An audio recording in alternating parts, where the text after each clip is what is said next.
Picture yourself standing on the timeless sands of the Giza Plateau, where the mighty pyramids rise majestically against the horizon, their ancient stones glowing in the golden light of dawn or dusk. The air is thick with history, and every grain of sand seems to whisper stories of pharaohs and forgotten dynasties. Yet as your gaze sweeps across this legendary landscape, it inevitably settles on a silent guardian carved from bedrock, the Great Sphinx. Half buried in the shifting sands, it has watched over this land for thousands of years, a sentinel shrouded in mystery. With the powerful body of a lion and the enigmatic face of a human, the Sphinx is both a marvel of engineering and a masterpiece of ancient art. Its gaze, forever fixed on the rising sun, has witnessed the birth and fall of empires, the march of armies, and the passage of countless generations. This monument is more than just stone. It is a riddle carved in limestone, a survivor of the relentless march of time, and a symbol of the boundless ambition of ancient Egypt. Its weathered features hint at stories lost to the ages, inviting us to ponder its true purpose. For centuries, the Sphinx lay buried up to its neck, hidden beneath the desert sands that both threatened to erase it and, paradoxically, preserved it from further decay. Rediscovered by explorers and archaeologists, it emerged as a link to a world long vanished. Throughout history, travelers, conquerors, and scholars have stood in awe before the Sphinx, each wondering, was it a divine guardian, a representation of a god, or perhaps the portrait of a powerful pharaoh? Its true identity remains a subject of endless fascination and debate. Even today, the Sphinx's mystery is more alive than ever. Modern archaeologists and researchers continue to study its form, uncovering new clues that challenge old theories and deepen the enigma. Every discovery brings us closer, yet the answers remain tantalizingly out of reach. Despite all we've learned, the Sphinx guards its secrets well. Its eroded limestone surface is like a puzzle, each crack and crevice holding hints of ancient rituals, lost knowledge, and the dreams of those who built it. It dares us to look closer, to dig deeper, and to never stop questioning. The quest to uncover the identity of its builder and the true meaning behind its creation is a journey into the very heart of Egypt's greatest enigma. A journey that continues to inspire wonder, curiosity, and awe in all who stand before the Great Sphinx. The Sphinx is truly colossal, standing 66 feet high and stretching an astonishing 240 feet in length. It dominates the Giza Plateau with a presence that is both mysterious and awe-inspiring. Even today, its sheer size dwarfs the crowds of visitors who come from around the world to marvel at its grandeur. This ancient guardian was carved from a single massive limestone outcrop, a testament to the ingenuity and ambition of its creators. The very rock beneath the Sphinx's paws is the same stone that forms its body, seamlessly merging monument and landscape. When you stand beside its enormous paws, you can almost feel the weight of history pressing down, and sense the awe that ancient Egyptians must have felt in its shadow. The scale is overwhelming, making you realize just how small we are compared to the ambitions of the past. Yet what we see today is only a faded echo of its original glory. Once the Sphinx was a riot of color, a vivid reddish-brown face, a striking blue and yellow striped headdress, and details that would have caught the sunlight in dazzling ways.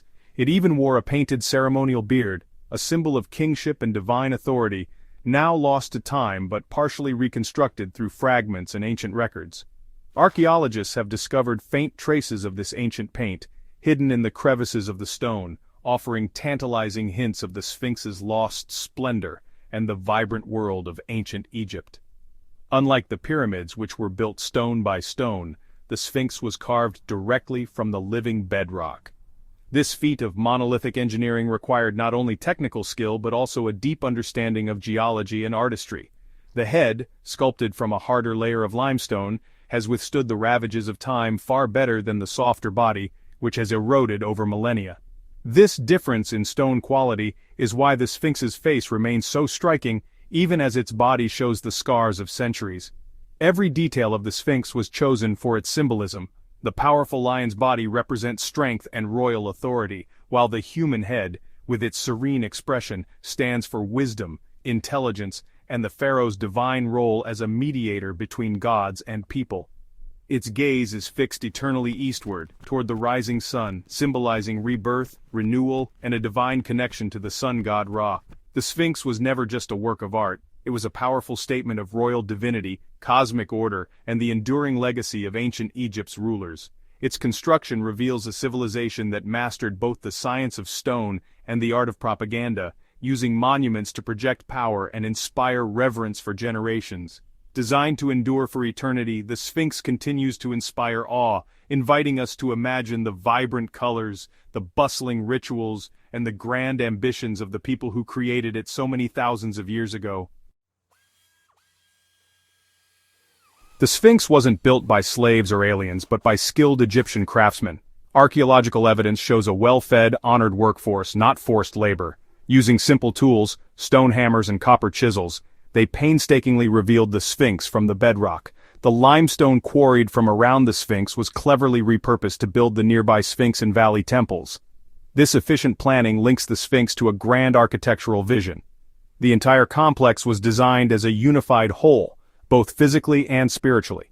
Recent research hints at even more advanced techniques like early hydraulic systems, showcasing Egyptian ingenuity.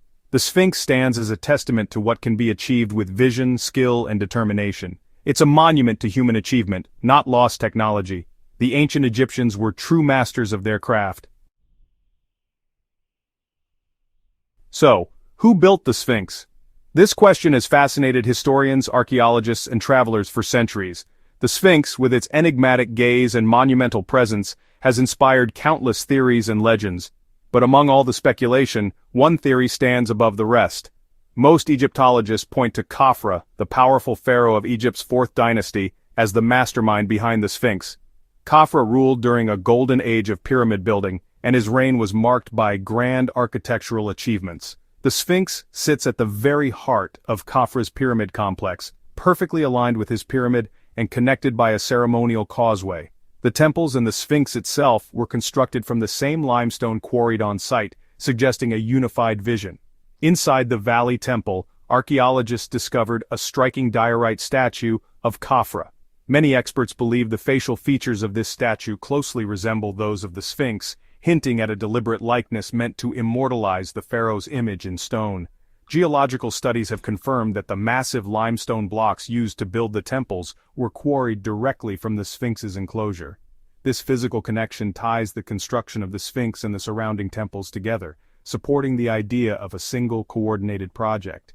All this evidence points to the Sphinx and its temples being conceived as part of one grand architectural vision, likely under Khafre's direction.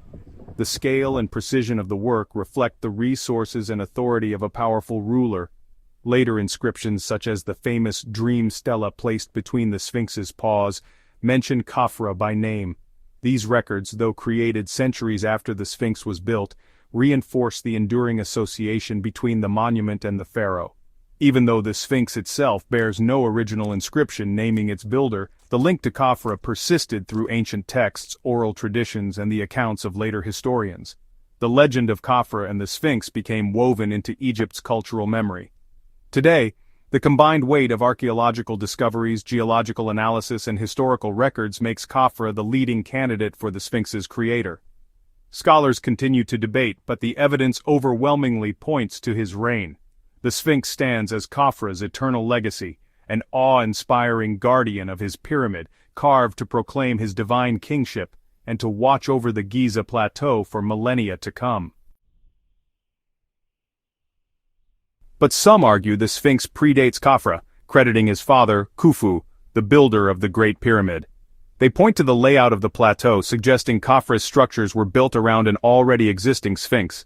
Stylistic comparisons of the Sphinx's face to rare statues of Khufu fuel this debate. The nearby quarry for Khufu's pyramid could have provided the outcrop for the Sphinx, possibly shaped during Khufu's reign. This theory sees the Sphinx as the final flourish of Khufu's monumental vision. Yet, no definitive inscription names the builder, leaving room for interpretation. Both theories rely on reading the silent stones, and the debate continues. The Khufu hypothesis, though less accepted, keeps the mystery alive and reminds us that history is always open to new discoveries. Other candidates include Khafre, Khafre's brother, who first called himself Son of Ra and built sphinxes elsewhere, and Menkaure, Khafre's son. Yet neither has strong ties to the Giza Sphinx, and most evidence points back to Khafre. More radical is the water erosion theory, claiming the Sphinx is thousands of years older, shaped by ancient rains. This would place its creation long before the Pharaohs, but mainstream scholars reject it due to lack of supporting evidence. The Sphinx's style, context, and surrounding temples all anchor it firmly in the 4th dynasty. While fringe theories spark imagination, the archaeological record remains clear. The Sphinx's true origins are rooted in the age of the pyramids, not lost civilizations. Its mystery endures, but wild speculation is no substitute for evidence. The name Sphinx is Greek, inspired by their own myth, a riddle-posing monster, not an Egyptian king. The ancient Egyptians called it Horemakhet, Horus of the horizon, linking it to the sky god and the rising sun. This name reflects its role as a divine guardian, watching over the sacred necropolis and greeting the dawn. The Sphinx embodied kingship, divinity, and the eternal cycle of rebirth. Later, Arabs called it Abu al-Hol, father of terror, awed by its imposing presence. Each name reveals how different cultures tried to understand this enigmatic monument.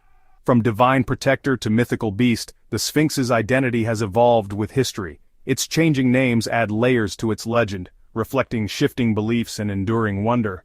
The Sphinx is more than a statue, it's a symbol, a riddle, and a bridge across time. The Sphinx still mesmerizes us, not just for its scale, but for its enduring mystery. With no definitive record of its creation, it invites endless debate and imagination. It stands as a monument to human ambition, a civilization's dream carved in stone to last forever. The Sphinx is the face of ancient Egypt, blending power and wisdom, survival and enigma. Its survival through millennia connects us to a distant past and challenges us to keep searching for answers. Ultimately, the Sphinx asks more questions than it answers, drawing us back to its silent gaze. It's not just a relic, but a living challenge to our understanding of history.